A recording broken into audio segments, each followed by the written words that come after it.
55세 대기업 임원, 은퇴 후 1년 만에 후회. 멋진 인생을 위한 필수 조건 3가지. 안녕하세요, 여러분. 오늘은 55세 대기업 임원 자리에서 내려온 뒤 불과 1년 만에 내가 왜 이렇게 빨리 퇴직했지? 하고 후회하기 시작한 한 분의 이야기를 들려드리려고 해요. 사실 은퇴라는 게 단순히 일을 그만두는 시점이 아니라 내 삶의 새로운 챕터로 넘어가는 매우 중요한 결정이잖아요. 그런데도 많은 분들이 계획 없이 갑작스레 은퇴를 맞이하거나 혹은 퇴직 후 막상 맞닥뜨리는 현실에 적응하지 못해서 방황하는 경우가 많아요.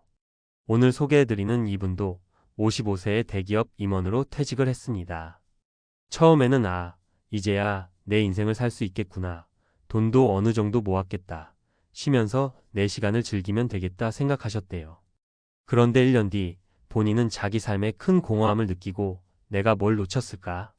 하며 막연한 불안과 후회를 느끼기 시작한 거죠. 제가 이 사례를 통해 말씀드리고 싶은 건 은퇴는 마침표가 아니라 새로운 시작이라는 거예요. 그리고 그 시작을 멋지게 살기 위해서는 몇 가지 필수 조건이 준비되어 있어야 합니다. 오늘은 그중 가장 핵심적인 3가지를 말씀드리려고 해요. 1. 정체성 아이덴티티에 대한 재정의가 필요하다. 사람이 어떤 일을 오래도록 해오면 그 일 자체가 자신의 정체성이 되기 쉬워요.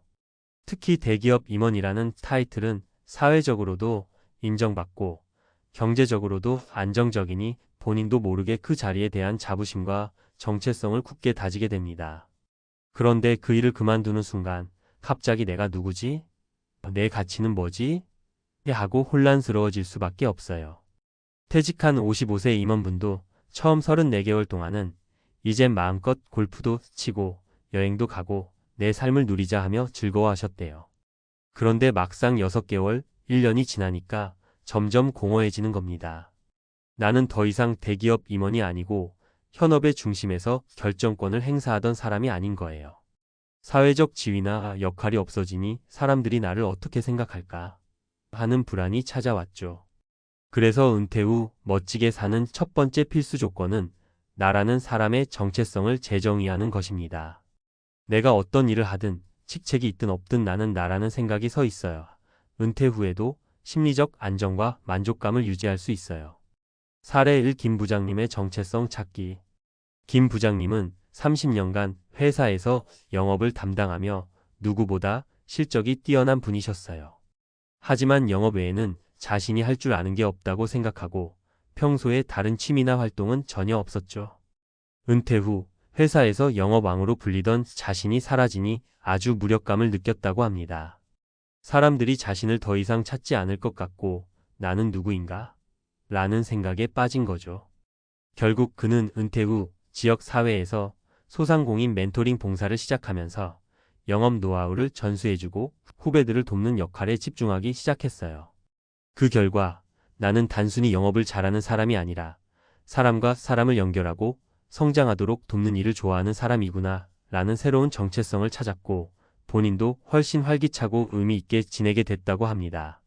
정리하자면 은퇴 후에도 내가 어떤 사람인지 스스로 정의할 수 있어야 합니다. 회사 직급을 내려놓았어도 내가 해왔던 경험과 역량은 사라지지 않아요. 나의 본질적 가치가 무엇인지를 되짚어보고 그걸 사회적으로 이어갈 수 있는 길을 찾으면 은퇴 후 삶은 훨씬 만족스러워집니다. 2. 경제적 생활 패턴 점검하기. 두 번째 필수 조건은 조금 현실적인 얘기인데요. 내가 앞으로 어떻게 벌고 어떻게 쓸지에 대한 구체적인 계획이 필요합니다. 사실 많은 분들이 은퇴 자금이 어느 정도 되면 문제 없다고 쉽게 생각하시는데 실제로 은퇴 후에는 예상치 못한 지출이 꽤 많아요. 건강 문제도 있을 수 있고 자녀가 아직 독립을 덜 한 상태일 수도 있고요.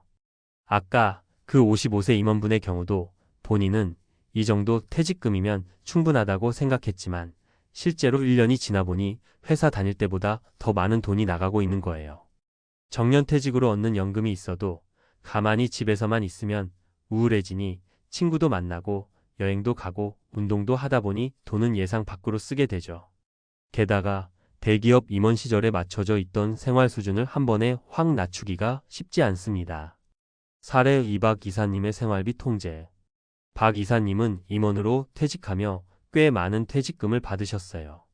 본인도 앞으로는 직장생활 스트레스 없이 여유롭게 산다라는 생각에 은퇴 초반에는 해외여행을 자주 다녔다고 해요. 그런데 1년이 지나고 보니 통장 잔고가 생각보다 훨씬 빨리 줄어들고 있는 걸 발견합니다. 자산은 부동산에 묶여 있고 당장 현금 흐름이 부족해지는 상황에 놓인 거죠. 결국 박 이사님은 지금이라도 경제활동을 해야겠다 싶어서 지인들과 작은 컨설팅 회사를 꾸리게 됩니다. 동시에 지출 패턴도 대폭 조정했어요.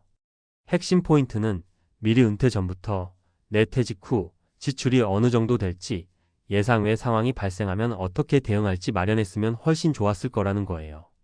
따라서 은퇴 후에는 돈을 무작정 아끼라는 말이 아니라 현실적인 예상과 생활 패턴을 미리 점검하고 조정해야 한다는 뜻입니다. 평소에 정말 하고 싶었던 취미나 활동이 있다면 그 비용은 충분히 계획에 넣고 줄일 수 있는 부분은 과감히 줄이는 전략적인 접근이 필요해요. 3. 사회적 연결관계과 자아실현을 고려하라. 세 번째 필수 조건은 사람과의 관계, 그리고 내가 하고 싶은 일을 통해 얻는 자아실현입니다. 은퇴하자마자 많은 분들이 겪는 가장 큰 문제 중 하나가 소속감 상실이에요. 회사에서 중요한 프로젝트나 사람들을 이끌며 느꼈던 충족감을 더 이상 얻지 못하는 거죠. 그래서 종종 가족에게만 매달리거나 반대로 은둔 생활로 들어가는 분들도 있어요. 우리가 놓치지 말아야 할 건 인간은 누구나 누군가와 교류하고 내 역할을 찾을 때 행복을 느낀다는 겁니다. 은퇴가 사회적 역할의 끝이 아니라는 점을 꼭 기억하셔야 해요.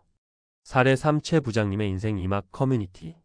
최 부장님은 회사에서 여러 사람들과 일하면서 리더십을 발휘해 왔어요. 그런데 은퇴 후에는 동료들도 각자 흩어지고 일주일에 한 번 골프 모임 정도 말고는 만날 사람이 적어지니 너무나 무료하더랍니다. 그러다 우연히 지역 문화센터에서 하는 은퇴자 모임을 알게 되었는데 거기서 다양한 분들과 교류를 하며 본인이 사람들 앞에서 말하고 이끌어가는 걸 여전히 좋아한다는 사실을 깨달았어요. 그 후 최 부장님은 직접 은퇴자 대상 소통 앤드 리더십 스터디를 꾸려 운영하게 됩니다.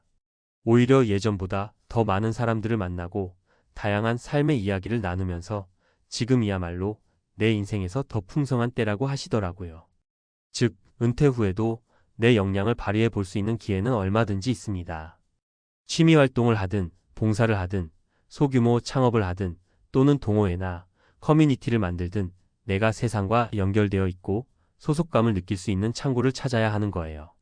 그것이 바로 지속적으로 행복을 만들어주는 원동력이 됩니다. 마무리하며 오늘은 55세 대기업 임원, 은퇴 후 1년 만에 후회, 멋진 인생을 위한 필수 조건 3가지라는 이야기를 통해 은퇴 준비에 대해 살펴봤어요. 정체성 재정의 나라는 존재, 가치를 새롭게 확인하기, 경제생활, 패턴 점검, 은퇴 후에도 안정적인 재무 계획 세우기, 사회적 연결과 자아실현, 내가 즐길 수 있고 역할을 찾을 수 있는 활동 만들기. 대부분의 사람들에게 은퇴는 언젠가 반드시 마주하게 될 인생의 전환점입니다. 피할 수도 없고 미룰 수도 없는 일이죠. 그렇다면 미리 준비해서 나만의 인생 이막을 멋지게 즐기는 게 훨씬 낫지 않을까요? 혹시 지금 아직 몇 년 남았으니 나중에 생각하지 뭐라는 분이 계시다면 하루라도 빨리 은퇴 후 내 삶을 구체적으로 그려보시길 권해드려요. 건강한 몸과 마음, 그리고 경제적 사회적 안전망까지 준비되어 있다면 은퇴는 결코 우울하거나 쓸쓸한 시간이 아닙니다. 오히려 그동안 못 누렸던 삶의 다양한 기회를 만끽하고 새로운 가치를 창출하는 멋진 시기가 될 수 있어요. 늘 말씀드리지만 은퇴는 끝이 아니라 새로운 시작입니다. 여러분의 은퇴 후 라이프가 단순히 공백이 아니라 인생에서 가장 즐겁고 자유로운 시간으로 빛나길 바라며 오늘 이야기를 마무리하겠습니다. 감사합니다.